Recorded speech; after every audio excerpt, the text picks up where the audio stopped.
I mean, I guess part of me wants to ask what the biggest frustration you take from a game like this. I don't think I can say that. Okay, that's a fair answer. On the record. Yeah.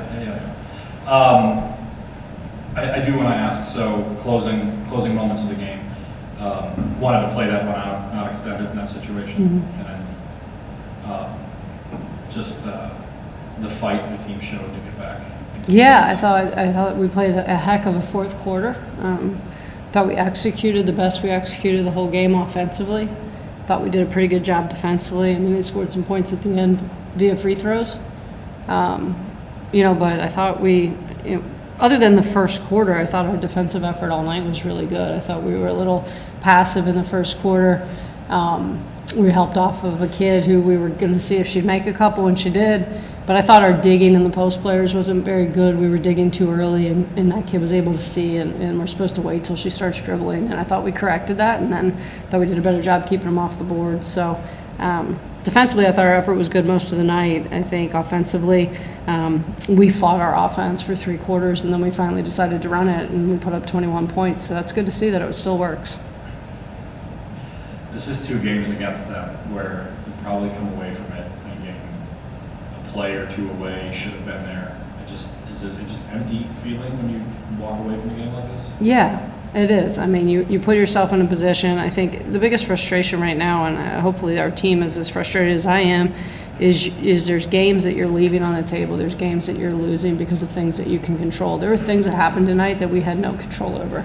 There are other things that we do, and when you turn the basketball over 22 times again, it's a 9+ advantage for them, and they outscore you with points off a turnover 17-6, and you lose by 2. Like, that's frustrating. It's frustrating as a coach. I hope it's frustrating as a player, because you're taking opportunities to get the result you want away by simply controlling the things that you can control. I want to pivot and ask about this. It's a big day, celebration beforehand. Yeah. Just what does this day mean to you to have all these teams that are out there and the support that you saw today? Yeah, I mean, I think it's fantastic. I mean, we had a lot of our teams from the university came, and we were able to celebrate them.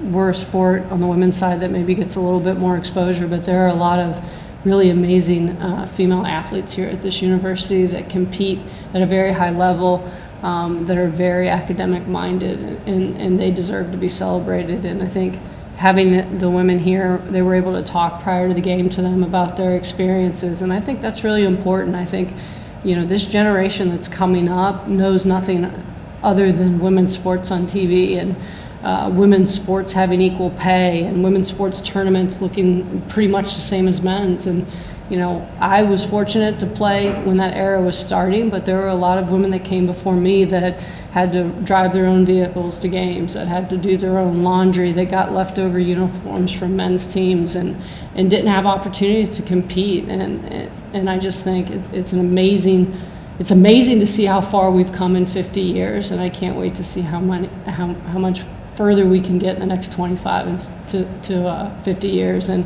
when I told our players before the game, I said, when we hit the 100-year celebration of Title IX, you guys are going to be in your late 60s, early 70s, and you'll be the ones out on that court kind of seeing a new generation and where you were able to take women's sports. And it's neat. It's a neat feeling to be a part of something like that. I want to shift back to the game. 2 players in particular. First, Maya, taking a hit to the stomach, I think, against Wisconsin, being out of the lineup. Thought she came in and played really well in the stretch. What did you see from her? Saw what Maya does when she's really focused and locked in. I thought she came in and was a tremendous post defender for us, and did a nice job of keeping their post out of prime position, and then being physical when they tried to score in the scoring area.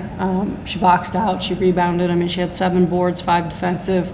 I thought she was aggressive offensively, not just shooting, but looking to drive her matchups, especially after our first drives when the ball found her. And she had opportunities to get to second drive. So it was really good to see that. We were kind of playing it safe with her. Didn't want another hit to that area that would cause this injury to linger, because we knew how physical this game was going to be, and we wanted to make sure we could have her in the lineup tonight.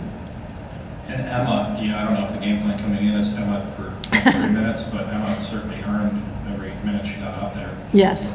she's stayed the course and been ready? She has.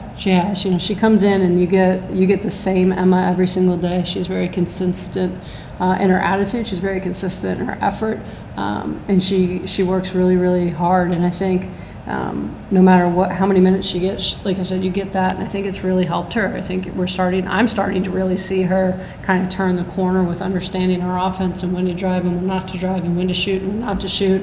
I think she really understands our defensive concepts. I thought she's a physical defender in the guard spot.